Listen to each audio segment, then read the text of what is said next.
Hey, this is Andrea Benton from Raisingboys.tv, and I am super excited today. I am interviewing Amy Michaels. Yay! And she is an amazing homeschooler, and because I have boys and I'm interested in learning about different types of academic opportunities for my kids, I've done unschooling, and now we're going to talk about homeschooling. So, so Amy, why don't you just tell me a little bit about yourself? How'd you get into homeschooling? Well, thank you, Andrea, for having me on today. I actually am a certified public school teacher, and I taught elementary school for 11 years before I was a mom. And I never, ever thought I would homeschool. I actually didn't have some good impressions from some homeschool experiences, and so I was like, oh, no, I would never do that. And but then when I held my daughter for the first time, I was like, oh, it's going to be so hard to send her off to school. And then about 3 months later, she started having some health issues that led us to some serious food allergies, and I instantly knew that it wasn't the right thing for us to put her on a bunch of medicine to send her to school. And so that just solidified that, desire in my heart to homeschool her. That's awesome. Yeah, so that's great because my kids are in public school and I am not the homeschooling mom, but I definitely appreciate the value that homeschooling has. And I really appreciate that you are taking the time to meet with me, but then also that you're a public school teacher, so you know what it's like. Right. So one of the questions that I get, and I still truly don't know, what is homeschooling? Homeschooling is when parents take on the role of teaching academics to their child at home. And there are a lot of different right ways to homeschool. Some people do some subjects at home and then they send their children to classes to cover some areas that they don't feel comfortable teaching. Yeah. Then there's some people that do like their own little private school, or they do a co-op where the parents will each, step up to their area of expertise and teach, and the kids will rotate through classes similar to like a middle school or high school setting.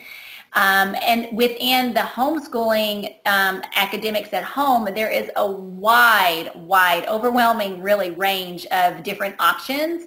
And so that's why I came in, because the truth is how I even started my website was that I went to the teacher supply store when my oldest was going into kindergarten. And I was like, I know what I'm doing. I know what curriculum I'm looking for. I walked in and started looking at options. And within 20 minutes, I was like, eyes glazed over, broke out in a cold sweat. I was like, dazed and confused. It's like, how does anybody choose a curriculum? I didn't find one that was just right for us. Really? I was like, okay, so if a public school teacher who has taught over 1,000 kids can't pick out a curriculum, then what does everybody else do? And so that's when I started talking to some friends and started really hearing them talk about their struggles and where they were overwhelmed and stressed. And that's when I started my website, was because I was like, okay, this is ridiculous. Once I figured it out, I was like, I can share this. So and that's awesome. I got into, being a public homeschool figure, I guess. No, and that's great. And thank you for answering that question, because I never really have understood. So it's about the academics as opposed to anything else, not like life school, although there definitely is some crossover for sure, right? Yes, well, and every parent teaches their child something. I mean, we teach our children to eat, to go potty, in the toilet. We teach them to, how to play, how to share. So every parent is a teacher. It's just that when you're homeschooling, you take on the role of teaching them academics in addition to those life skills. Okay, that's awesome. And then can you speak to this? I don't know if you can. Do you see more parents homeschooling their boys versus girls? I mean, is homeschooling better for one gender, or is it about the same for all? I would say that I'm thinking about my local homeschool group. There are several more boys, but it's almost about, I'd say about a 40-60-ish, proportion or range of girls to boys. But what I do find is that there are a lot of boys that struggle in the public school setting, especially up until about 3rd grade, because the expectations of the teachers are to cover a lot of material, and with a wide variety of learning styles and, kids that have emotional needs that also influence those factors. And so when you try to cover that much, you have to be very rigid, and you have to have a lot of structure, and that means sitting, being quiet, listening so that the teacher can teach and that you can move through. Well, most boys are not designed to sit and listen. They need, and they don't, they're also, most of them don't have the attention span to sit and practice, especially fine motor things. Yes. Unless it's of high interest. I mean, they do this. Yes, exactly, right? Because it's highly engaging for their attention. But you throw in, a workbook page or, some subject they're not interested in, they just don't have the attention span. And so most boys, when they're doing activities, need their whole body to be involved. They need to be jumping, throwing. So like, a good example of a math activity, you would put some cups with numbers on them and have them toss a little ping pong ball into them, and then they add them together instead of them doing like a workbook page. So those kinds of activities actually engage the boys better, and they remember the actual skills while getting out some energy, and they're not getting in trouble. So their self-esteem doesn't take a beating from you're not getting your work done, you can't go out and play, or you've got this extra homework to do because you didn't get finished. And so I do find that a lot of our boys in the homeschool situation have the freedom to learn in a different way than public school. And public school knows to do this, and a lot of good teachers really try to do as much as they can. It's really hard when you have 25 little kids on so many different levels.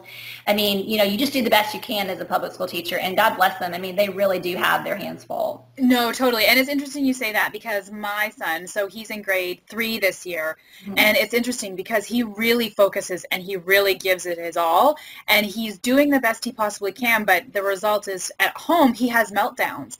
And it's because he doesn't move during the day. And I'm actually really looking forward to him getting to high school, because in the high school, hopefully, that he's going to go to, there's the opportunity that he can go from 9 to 1, and then he can do a sport in the afternoon, so he can burn that off. And so it's interesting you say that, because I see that too.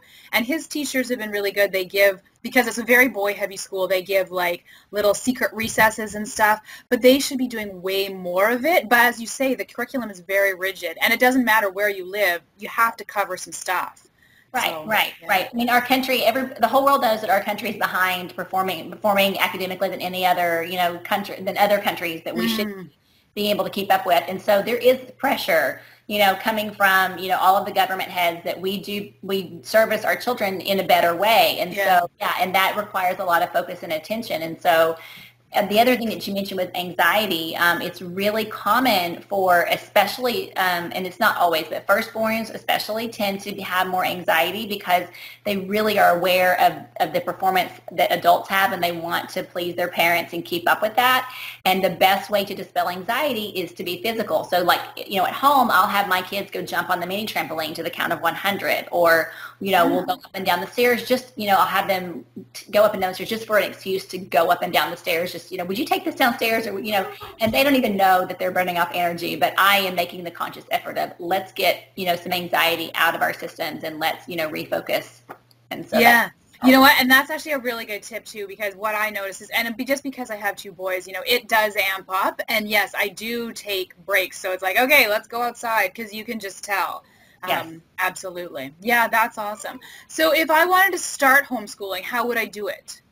Well, first thing, it depends on the laws in your state or country, because that's going to vary. And so definitely check with your local government agency as to what is, appropriate. But basically, you just start. And, just pick a curriculum that feels right for your family, and start setting a time that is learning time, and you teach your child and they practice, and you're a homeschooler. Wow. I mean, it's really not rocket science, but there is a lot of anxiety for parents around it, and it's very easy to become overwhelmed because we as parents don't want to mess that up. We want to make sure that we do all we can. When we send our kids off to college, we want to be able to say, I did the best that I could, and, I mean, every parent has that. And so if parents have specific questions, there's some areas that they really need to think about considering to save time, money, and energy. Okay. And I have a podcast series. It's on my website. There's a link at the very top of the page, and I have 5 little short podcasts on, if you're thinking about homeschooling, here are the 5 areas that you need to think about and address. And so that can kind of help people wrap their brain around, is this right for me? Because it's not for everyone. I mean, it's absolutely not right for everyone. Agreed, and it's definitely not right for me. I mean, I need them out of the house, and I'm not very good with other people's time management skills, and I have a trouble sitting them down because I get easily distracted. Sure. But yeah, I can see where for a lot of people, especially people raising boys, it's a good thing for them. Right, right. Yeah, And there's some really good resources out there for teaching boys, and more are coming because we're seeing more and more kids that, even girls that have special needs, they're on the spectrum, they may have ADHD or they may have some sensory integration issues. Yes. And those all, especially in young boys, can get very quickly to be labeled on boys when really they're just being boys and they just need to be taught in a different way. Exactly. So there's more and more resources coming out. In fact, I'm so excited that I have a husband-wife team coming on board with me next year, and they actually have a low-functioning autistic son, and she's a teacher, and he's working as educational consultant, and they're going to give some really great resources for my followers on my website about how to deal with boys and how to deal with special needs kids. And I'm so excited to have that opportunity with them. That's awesome. And that's really good too, because you are finding certainly autism for sure. And it is a spectrum, but a lot more boys tend to get it. And I'm hearing in my local community, there's a lot more sensory issues with boys, and they're having trouble sitting, and the loud noise of a classroom. What do you do? How do you fit that in? And again, it all leads back to homeschooling. Perhaps it's an option. Yes, and the other thing is that at public school, the fluorescent lights make a really high-pitched hum, and so kids with sensory integration issues will have a really hard time at that. So the last year I taught, I think I had 5 or 6 boys with that kind of an issue. Yeah. In the afternoon when we were doing more focused work, we would turn the lights off actually, and just I had lamps on, but instead of the overhead lighting, because that was something that, you don't have a choice. You need a bright light, especially when you're in a classroom setting. And so that made a big difference too. Yeah, that's awesome. Okay, cool. So the best place to learn about homeschooling information would be your website, I'm taking it? Well, I have a lot of resources each week. I'm adding more. Okay. So yeah, there's also some really good resources on, actually parents.org has some things. Homeschooling Today is a magazine where you can research, and different aspects of homeschooling. And they've got a lot of articles. If you're a researcher, like that was place to go. But yeah, I've got a lot of get started guides, and in fact I have a freebie on my website called 3 Secrets to Teaching Your Child Anything, and it actually works for grown-ups too. Really? The learning process is the same whether you're 3 or 83. Yeah. And there's 3 keys to really make sure that the brain is engaged and connected.